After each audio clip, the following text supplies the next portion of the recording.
food editor of the Oklahoman, and this is Sherrel Jones, our food columnist, and today we're going to show you how to roast the turkey for the holidays. Sherrel? Well, you start with the bird, and I find it best to either work, when you open the package, to either put it in the sink where you have a very small area that you have to clean up after the bird. It's important not to get the blood and juices from the bird all over the kitchen counter.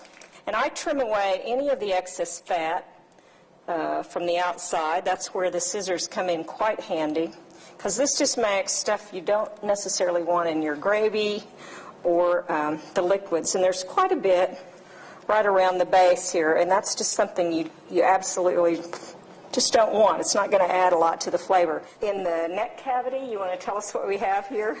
You've got some of the giblets, the heart and the liver and the gizzard, usually, right, in a bag. So be sure you check both cavities before it goes into the oven.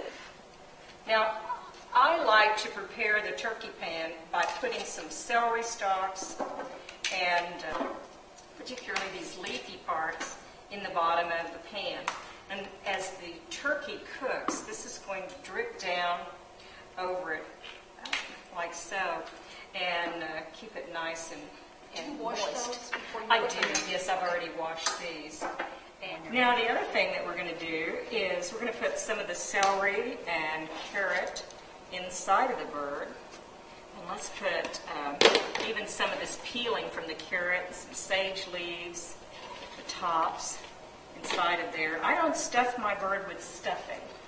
No, they really don't. The food safety experts recommend that you not cook the stuffing in the bird. Instead, you should cook it in a separate casserole dish.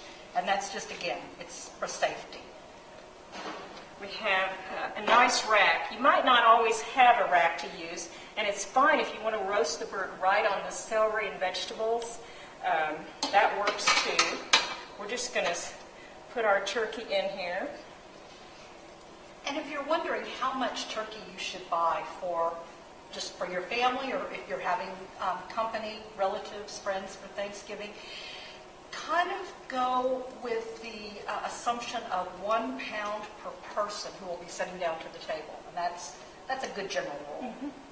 Now, I'm tucking turkey's wings back. It's sort of like if you tucked your arms underneath your arms like so. And so I just tucked them back underneath, pulled them out, stretched like this, and then tucked it underneath. And that keeps the wings from flying all over the place. And I just use some softened butter in the beginning. Could you use olive oil if you wanted to? I often use a combination of butter and olive oil when I'm doing it. Sure. Sherrel's now getting the turkey ready to put into the oven. She's taking it over to the stove, and we have one more thing to do before it goes into the oven, and that is put a tint of aluminum foil over the bird. Kind of keep it from browning too soon in the cooking process. Another thing that I do sometimes is spray a cooking spray on the foil to keep it from sticking. Or you can buy foil that's already prepared, called a quick release, and it's already prepared. Don't go straight over the sides. Leave a little